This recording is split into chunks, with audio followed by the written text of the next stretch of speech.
Example 1.26 இந்த கொஸ்டின்ல என்ன சொல்லியிருக்காங்க அப்படின்னா ஒரு T20 மேட்ச் நடக்குது. அந்த கிரிக்கெட் மேட்ச்ல லாஸ்ட் பால்ல 6 எடுத்தாங்கன்னா அந்த டீம் வந்து ஜெயிச்சிட்டாங்க அப்படின்னு அர்த்தம். ஓகேவா? அதுக்கு நிறைய ஒரு கண்டிஷன்ஸ் கொடுத்துருக்காங்க, ஒரு ஈக்குவேஷன் கொடுத்துருக்காங்க, ஒரு பேரபோலாவோட ஈக்குவேஷன். இப்போ பேட்ஸ்மேன் வந்து இங்க பேட் பண்ணிட்டு இருக்காரு அப்படின்னா அது ஒரு பேரபோலிக் பாத்தை ஃபாலோ பண்ணுது. அதுல சர்டன் பாயிண்ட்ஸ் கொடுத்துருக்காங்க.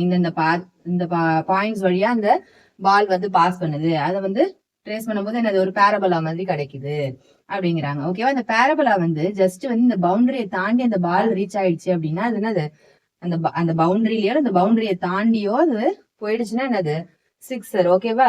அப்ப இந்த சிக்ஸர் இதை அவங்க அடிப்பாங்களா அடிக்க மாட்டாங்களா, அது அவங்க வின் பண்ணாங்களா வின் பண்ணலையா அப்படிங்கறத வந்து நம்ம கண்டுபிடிக்கணும். அதுக்காக தான் என்ன சொல்லியிருக்காங்க, ஒரு ஈக்குவேஷன் நம்ம y is equal to ax square plus bx plus cங்கிற ஈக்குவேஷன் கொடுத்துருக்காங்க. அது சர்டன் பாயிண்ட்ஸ் வழியா பாஸ் பண்ணுதுன்னு சொல்லியிருக்காங்க. இது ஈக்குவேஷன்லாம் அதுல கொண்டு அந்த பாயிண்ட்ஸ் எல்லாம் அதுல கொண்டு போய் சப்ஸ்டியூட் பண்ணி நம்ம என்ன செய்ய போறோம், நம்ம கிராமர்ஸ் ரூல் படி ஏபிசி இந்த அன்னோன் வேல்யூஸ் எல்லாம் கண்டுபிடிக்க போறோம். கண்டுபிடிச்சிட்டு இந்த கடைசியா அந்த 70,0 இருக்கு இல்லையா, அந்த பாயிண்ட சப்ஸ்டியூட் பண்ணி நம்ம அந்த பால் வந்து சிக்ஸரா இல்லையா, அவங்க ஜெயிச்சாங்களா இல்லையாங்கிறத நம்ம கண்டுபிடிக்க போறோம். ஓகேவா?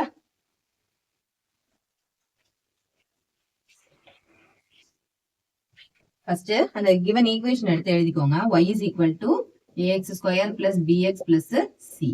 ஓகேவா? இங்க 3 பாயிண்ட்ஸ் கொடுத்துருக்காங்க. 10,8, 20,16, 40,22 கொடுத்துருக்காங்க. ஒரு பாயிண்டே நம்ம என்ன செய்ய போறோம், ஜஸ்ட் சப்ஸ்டிடியூஷன் பண்ண போறோம். 10,8 அப்படின்னா பாயிண்ட்னாலே ஃபர்ஸ்ட் பாயிண்ட் ஃபர்ஸ்ட் உள்ள வேல்யூ வந்து எக்ஸோட வேல்யூ, செகண்ட் உள்ளது வந்து ஒய்யோட வேல்யூ. ஜஸ்ட் அதை அப்படியே கொண்டு போய் சப்ஸ்டிடியூஷன் பண்ணுங்க. ஓகேவா? அப்ப என்ன ஆகும், ஒய்ங்கிறது பதிலா 8 which is equal to ஏங்கிறது அப்படியே இருக்கும், எக்ஸ் ஸ்கொயர்ங்கிறது 100. ஜஸ்ட் நம்ம அப்படியே சப்ஸ்டிடியூஷன் பண்ணும்போதே டைரக்டா ஆன்சரும் போட்டுடலாம். 10 ஸ்கொயர்ங்கிறது 100, 100a பிளஸ் 10x, அதாவது எக்ஸுக்கு பதிலா 10, 10b பிளஸ் c. ஓகேவா? இது ஃபர்ஸ்ட் ஈக்குவேஷன். அடுத்து செகண்ட் ஈக்குவேஷனுக்கு என்னது 20,16.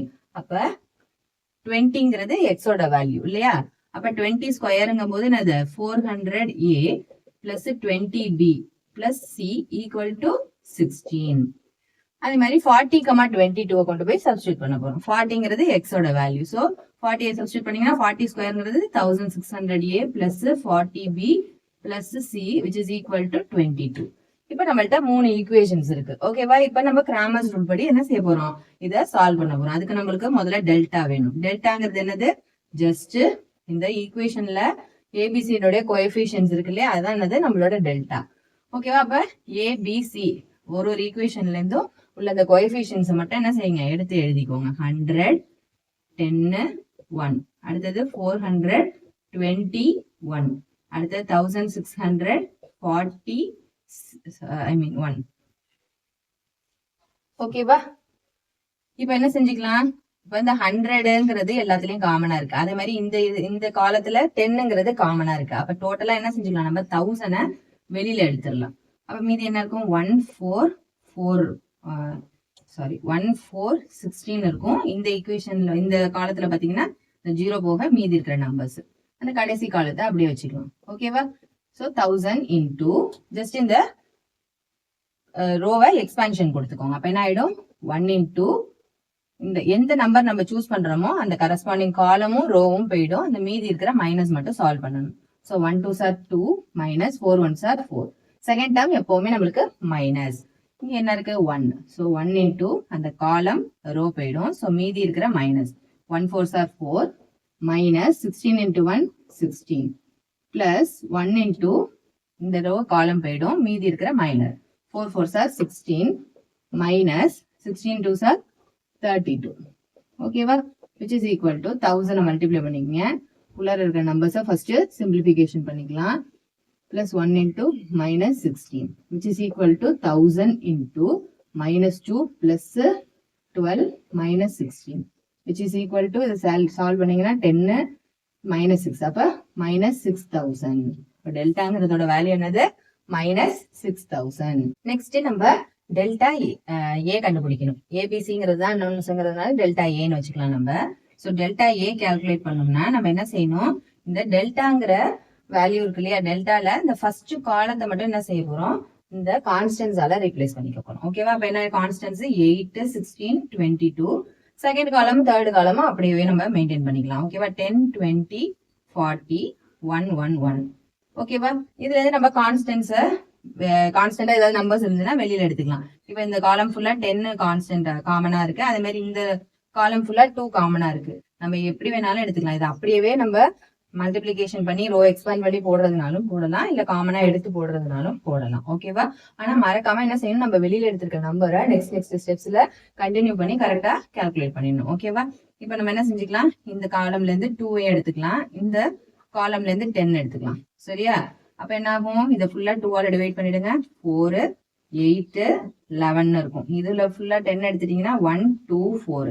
கடைசி காலம் அப்படியே இருக்கும். ஓகேவா? அப்ப 10 2s are 20 into இந்த ஃபர்ஸ்ட் ரோவை எக்ஸ்பான்ஷன் பண்ணிக்கோங்க. அப்ப என்ன ஆயிடும், 4 into 1 2s are 2 minus 4 1s are 4. Second term எப்பவுமே மைனஸ். ஸோ இங்க 1 இருக்கனால -1 ஆயிடும். 1 into இந்த காலம் இந்த ரோ போயிடும். 1 8s are 8 minus 11 1s are 11. Last time என்னது +1 into அந்த காலம் ரோ போயிடும். மீதி இருக்கிறத எக்ஸ்பாண்ட் பண்ணிக்க வேண்டியதான். 8 4s are 32 minus 11 2s are 22. ஓகேவா? which is equal to 20 into உள்ளார இருக்கிற நம்பர்ஸை ஃபர்ஸ்ட் சிம்பிளிஃபை பண்ணிங்க. 1 into minus 3 plus 1 into ரெண்டுத்து போயிடுச்சுன்னா 10, which is equal to 20 into minus 8 plus 3 plus 10 இருக்கும். So 2 ஆயிடும். 3 plus 2 5, which is equal to 20 into 5, which is equal to என்னது 100. ஓகேவா? அடுத்தது நம்ம டெல்டா பி கால்குலேட் பண்ணலாம். டெல்டா பி கால்குலேட் பண்ணா என்ன செய்யணும், நம்ம டெல்டால செகண்ட் காலம் இருக்கு இல்லையா, அதை வந்து கான்ஸ்டன்ஸால ரீப்ளேஸ் பண்ணிக்கணும். அப்ப மீதி இருக்கிற ஃபர்ஸ்ட் காலம் தேர்ட் காலத்தை அப்படியே மெயின்டைன் பண்ணிக்கோங்க. செகண்ட் காலத்துக்கு பதிலா என்ன செய்ய போறேன், செகண்ட் காலத்தை ரீப்ளேஸ் பண்ணிட்டு அந்த ஈக்குவேஷன்ல இருக்க கான்ஸ்டன்ஸை ரீப்ளேஸ் பண்ணிக்கலாம். தேர்ட் காலம் அப்படியே இருக்கும். இப்ப என்ன செஞ்சுக்கலாம், இதுல இருந்து 2 காமனா எடுத்துக்கலாம், இதுல இருந்து 100 காமனா எடுத்துக்கலாம். அப்ப வெளியில மொத்தத்துக்கு 200 வெளியில வந்துடும். ஓகேவா? அப்ப மீதி இருக்கிறது உள்ள நம்பர்ஸை சிம்பிளிஃபை பண்ணிக்க மறக்க கூடாது. சோ இது 4 ஆயிடும். 8 2s are 16, 11 2s are 22. Third காலம் அப்படியே இருக்க போகுது. ஓகேவா? சோ 200 into ஃபர்ஸ்ட் ரோவை எக்ஸ்பான்ஷன் கொடுத்துக்கோங்க. அப்ப என்ன ஆயிடும், 1 into எந்த நம்பர் எடுக்கிறோமோ அந்த கரஸ்பாண்டிங் காலம் ரோ போயிடும். மீதி இருக்கிற குட்டி minus. So 1 into 8 8 minus 11 1s are 11. Second time எப்பவுமே மைனஸ் போட்டுக்கணும். மைனஸ் இங்க 4 இருக்கிறதுனால 4 into அந்த காலம் ரோ போயிடும். So 1 4s are 4 minus 16 1s are 16. Last time என்ன இருக்கு, +1 into அந்த காலம் ரோ போயிடும். மீதி இருக்கிற குட்டி minor 11 4s are 44 minus 16 into 8. 6 8s are 48, balance 4 12, 128. ஓகேவா? இப்போ ஃபர்ஸ்ட் உள்ள இருக்க நம்பர்ஸை சிம்பிளிஃபை பண்ணிக்கோங்க. அப்ப 200 into 1 into minus 3 minus 4 into minus 12 plus 1 into minus 84. ஓகேவா? சைன் எல்லாம் கரெக்டா போட்டுக்கோங்க. ஓகே, 200 into உள்ள இருக்கிறது -3 plus 4 12s are 48 minus 84, which is equal to இது ரெண்டுத்தையும் இப்போ அதை சிம்பிளிஃபை பண்ணும்போது -39 வருது. இந்த பிராக்கெட் குள்ள இருக்கிறத சிம்பிளிஃபை பண்ணீங்கன்னா, சோ 200 into -39 சிம்பிளிஃபை பண்ணீங்கன்னா என்ன கிடைக்கும் அப்படின்னா -7800, 7800. ஓகேவா? அடுத்தது டெல்டா சி கால்குலேட் பண்ணிக்கலாம். Delta C is equal to first column அப்படியே இருக்கும், செகண்ட் காலம் அப்படியே இருக்கும், தேர்ட் காலத்தை மட்டும் என்ன செய்ய போறோம், நம்ம கான்ஸ்டன்ஸால ரீப்ளேஸ் பண்ண போறோம். சோ 100 400 1600. அடுத்த காலம் 10 20 40. லாஸ்ட் காலத்துக்கு பதிலா என்ன செஞ்சுக்க போறோம், 8 16 22 போட்டுக்க போறோம். ஓகேவா? இப்ப இந்த 3 காலத்திலயுமே காமன் நம்பர்ஸ் இருந்ததுன்னா அந்த 3த்தையுமே நம்ம வெளியில எடுத்துக்கலாம். ஓகேவா? இதுல 100 இருக்கு, இதுல 10 இருக்கு, இதுல 2 இருக்கு. சோ எல்லாத்தையும் மல்டிப்ளை பண்ணும்போது 2000 நம்ம வெளியில எடுத்துக்கலாம். இன்டூ என்னென்ன வெளியில எடுத்தோமோ அது போக மீதி என்ன இருக்குன்னு இந்த காலத்துல எழுதுங்க. 1 4 16. நெக்ஸ்ட் காலத்துல 10 எடுத்துட்டீங்கன்னா 1 2 4. தேர்ட் காலத்துல 2 எடுத்துட்டீங்கன்னா 4 8 11 இருக்கும். So 2000 which is equal to 2000 முன்னாடி இருக்கிற இந்த 2000 into இந்த ஃபர்ஸ்ட் ரோவை எக்ஸ்பான்ஷன் பண்ணீங்க. அப்ப என்ன ஆயிடும், 1 into இந்த குட்டி minus. So 11 2s are 22 minus 4 8s are 32. Second number எப்பவுமே மைனஸ். -1 into இந்த காலம் ரோ போயிடும். 4 11s are 44 minus 16 into 8 6 8s are 48, balance 4 12, last term plus 4 into இந்த காலம் ரோ போயிடும். So 4 4s are 16 minus 16 2s are 32 which is equal to 2000 into உள்ள இருக்கிற நம்பர்ஸை சிம்பிளிஃபை பண்ணிக்கோங்க first. So minus 4 into minus 84 plus 4 into minus 16 ஓகேவா, which is equal to 2000 into multiplication பண்ணிக்கோங்க plus 84 minus 64. அப்ப என்ன ஆயிடும், இது 20 20ல 10 போயிட்டுனா 10. ஸோ 2000 into 10 20,000 ஆயிடும். ஓகேவா, இப்ப டெல்டா ஏ டெல்டா பி டெல்டா சி கண்டுபிடிச்சாச்சு. அந்த சம்மனுடைய கண்டினியூஷன் பார்க்கலாம். ஓகேவா, டெல்டா ஏ டெல்டா பி டெல்டா சி எல்லாமே கால்குலேட் பண்ணி வச்சிருக்கோம். பை கிராமர்ஸ் ரூல் படி நம்ம இந்த வேல்யூஸ் எல்லாம் ஏபிசிக்கு கண்டுபிடிக்கணும். அதுக்கு என்ன ஃபார்முலானா A is equal to delta A divided by delta. Delta A என்ன கண்டுபிடிச்சிருக்கோம் 100, டெல்டா என்னது மைனஸ் 6000. ஓகேவா, 2 0 அடிபட்டு போயிடும். So minus 1/60.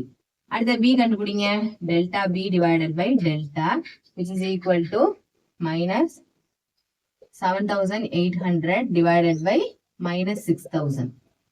ஓகேவா, அப்ப 2 0 அடிபட்டு போயிடும். மைனஸ் மைனஸ் கேன்சல் ஆயிடும்.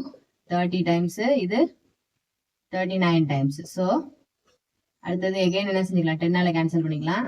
13 டைம்ஸ்னு வரும். So 13 divided by 10. அடுத்த சி கால்குலேட் பண்ணுங்க, delta C divided by delta. Delta C என்னது 20,000 டிவைடட் பை டெல்டாவோட வேல்யூ என்னது மைனஸ் 6000. 3 0 கேன்சல் ஆயிடும். இது 3 2s are 6, 10 2s are 20. So minus 10 divided by 3. ஓகேவா, இப்ப ஏபிசியோட வேல்யூஸ் மூணுத்தையும் நம்ம கண்டுபிடிச்சாச்சு. அப்புறம் ஈக்குவேஷன் ஆஃப் த பாத் என்னங்கிறத நம்ம எழுதணும். ஈக்குவேஷன் ஆஃப் த பாத். ஓகேவா, ஈக்குவேஷன் ஆஃப் த பாத் என்னது, நம்மளோட ஜெனரல் ஈக்குவேஷன் அங்க பேரபோலாவுக்கு ஃபர்ஸ்ட் எடுத்தோடனே கொஸ்டின்ல கொடுத்திருந்தாங்க இல்லையா, அந்த ஈக்குவேஷன் என்னவோ அந்த ஈக்குவேஷன்ல கொண்டு போய் இந்த ஏபிசி வேல்யூஸை ஜஸ்ட் சப்ஸ்டியூஷன் பண்ண வேண்டியதான். So y is equal to a இருக்க இடத்துக்கு பதிலாக minus 1/60 x square plus b இருக்க இடத்துக்கு பதிலாக 13/10 x பிளஸ் சி இருக்கிற இடத்துக்கு பதிலாக மைனஸ் 10/3. இதான் வந்து அந்த பேராபோலா ஃபாலோ பண்ற பாத். ஓகேவா, இப்போ நம்ம என்ன சொல்லியிருக்காங்க, கடைசியா என்ன கேட்டிருக்காங்க, அந்த பால் 6 போனுச்சா இந்த பாதை வழியா போகும்போது அவங்க கடைசியா ஒரு டிஸ்டன்ஸ் கொடுத்திருந்தாங்களா, ஒரு பாயிண்ட் கொடுத்திருந்தாங்க 70,0 அப்படின்னு கொடுத்திருக்காங்க. ஓகேவா, அந்த எக்ஸோட பொசிஷன் வந்து அது கடைசியா ஃபார்தஸ்ட் போகும்போது வந்து 17 கொடுத்திருக்காங்க எக்ஸோட வேல்யூ. அப்ப இந்த 70,0ல இந்த 17 இந்த எக்ஸோட வேல்யூ இருக்கு இல்லையா, அந்த எக்ஸோட வேல்யூ கொண்டு போய் இங்க நம்ம ஃபர்ஸ்ட் சப்ஸ்டியூட் பண்ணி ஒய்யோட வேல்யூ என்னங்கிறத நம்ம கண்டுபிடிக்கலாம். ஓகேவா, so y is equal to minus 1/60 into எக்ஸுக்கு பதிலா 70. 70 into 70ங்கும் போது 4900 கிடைக்கும். பிளஸ் 13/10 into எக்ஸோட வேல்யூ 70 மைனஸ் 10/3. இப்ப கேன்சல் பண்ற டேர்ம்ஸ் எல்லாம் கேன்சல் பண்ணிக்கோங்க. ஓகேவா, 3 2s are 6, 2 2s are 4, 4 2s are 8, 5. Again இது வந்து 3 டேபிள்ல கேன்சல் ஆகாது. இங்க 0 0 கேன்சல் பண்ணிக்கோங்க. ஓகேவா, மீதி பாருங்க என்ன ஆகும்னா இங்க மைனஸ் 245/3 இருக்கு, இங்க மைனஸ் 10/3 இருக்கு. டினாமினேட்டர் சேமா இருக்கிறதுனால நம்ம என்ன செஞ்சுக்கலாம், ஜஸ்ட் இந்த நியூமரேட்டர்ஸ் ஆட் பண்ணிக்கோங்க. அப்ப என்ன ஆயிடும் 255 டிவைடட் பை 3 கிடைக்கும். இந்த ரெண்டு டேர்ம்ஸையும் ஜஸ்ட் மல்டிபிளிகேஷன் பண்ணீங்க. 7 3s are 21, 91 கிடைக்கும். இதை ஏதாவது கேன்சல் பண்ண முடியுமான்னு பாருங்க. 1 3s are 3, 8 3s are 24, balance 1, 5 3s are 15. அப்ப மைனஸ் 85 பிளஸ் 91 இருக்கு which is equal to 6. அப்ப எக்ஸோட வேல்யூ 70 இருக்கும் போது ஒய்யோட வேல்யூ எப்படி இருக்கு 6ன்னு இருக்கு. அதாவது ஒரு கிராஃப்ல இதுதான் பவுண்டரி, இந்த பவுண்டரி லைன்ல இந்த எக்ஸோட வேல்யூ என்னது 70. ஓகேவா, ஆனா இந்த பால் எங்க இருக்கு அப்படின்னா 6 மீட்டர்ஸ், எல்லாமே என்னது மீட்டர்ஸ்ல கொடுத்திருக்காங்க. இப்ப ஒரு மனுஷன் இங்க நின்னானா கூட அவன் என்ன செய்ய முடியாது, 6 மீட்டர் ஹைட்ல இருக்கிற பால அவனால எம்பி கேட்ச் பிடிக்கவே முடியாது. இந்த பாத் வந்து எப்படி இருக்கு, பேரபோலா ஃபார்ம் பண்ணுது. பேரபோலாங்கும் போது ஜஸ்ட் அப்படியே டக்குன்னு டிராப் ஆயிடாது. அந்த பால் என்ன செய்யும், அதே வேகத்திலேயே அப்படியே போய் இப்படி டவுன்வர்ட்ஸ் இறங்கும். ஓகேவா, டைரக்டா இறங்கிடாது அந்த பவுண்டரியில. அதனால இது அதை தாண்டி போயிடும். அவன் எவ்வளவு ஹைட்டா இருந்தாலும் அவனால என்ன செய்ய முடியாது, அதை கேட்ச் பண்ண முடியாது. ஏன்னா 6 மீட்டர் ஹைட்ல அந்த பால் இருக்கிறதுனால அவன் எவ்வளவு ஹைட்டா இருந்தாலும் அவனை எம்பி பிடிக்கவே முடியாது. சோ அந்த பால் வந்து என்ன ஆயிடுச்சு 6 போயிடுச்சு. அந்த டீம் வந்து ஆப்வியஸ்லி ஜெயிச்சிட்டாங்க. ஓகேவா, ஃபைனலா நம்ம என்ன எழுதணும், கன்க்ளூஷன் எழுதணும். அவங்க கேட்டிருக்காங்க இல்லையா, டிஸ்கஸ்ன்னு கொடுத்துருக்காங்க இல்லையா. சோ அந்த டிஸ்கஷன்ல நான் ஒரு ஹிண்ட் மாதிரி கொடுக்குறேன், நீங்க ஃபுல்லா எக்ஸ்பிளனேஷனா நீங்க அங்க எழுதிக்கோங்க. ஓகேவா, the ball went சிக்ஸர் ஒரு சிக்ஸர்னு போட்டுக்கோங்க 6 ஓகேவா. அப்ப என்ன ஆயிடுச்சு, இந்த டீம் won the match. அவங்க சிக்ஸர் அடிச்சதுனால அவங்க இந்த மேட்சை வின் பண்ணிட்டாங்க. இந்த டிஸ்டன்ஸ் எல்லாம் நீங்க கடைசியா மென்ஷன் பண்ணிக்கோங்க. 70 மீட்டர் டிஸ்டன்ஸ்ல இருக்கும்போது நம்மளுக்கு அந்த ஃபைனல் பவுண்டரி வந்து 70ல இருக்கும்போது அதனுடைய ஹைட், அந்த பாலோட ஹைட் வந்து 6 மீட்டர்ல இருந்துச்சு. அதனால என்னது, அந்த இடத்துல விட்டு தாண்டி அது 6 போயிடுச்சு. அந்த மேட்சை அவங்க அந்த டீம் வின் பண்ணிட்டாங்க அப்படின்னு நல்லா டீடைல்டா எழுதிக்கணும். ஓகேவா. ஃபைனலாக இந்த கன்க்ளூஷனை டீட்டெயில்டாக நீங்கள் கடைசியாக எழுதிடுங்க சம் முடிஞ்சதுக்கப்புறம். ஓகேவா.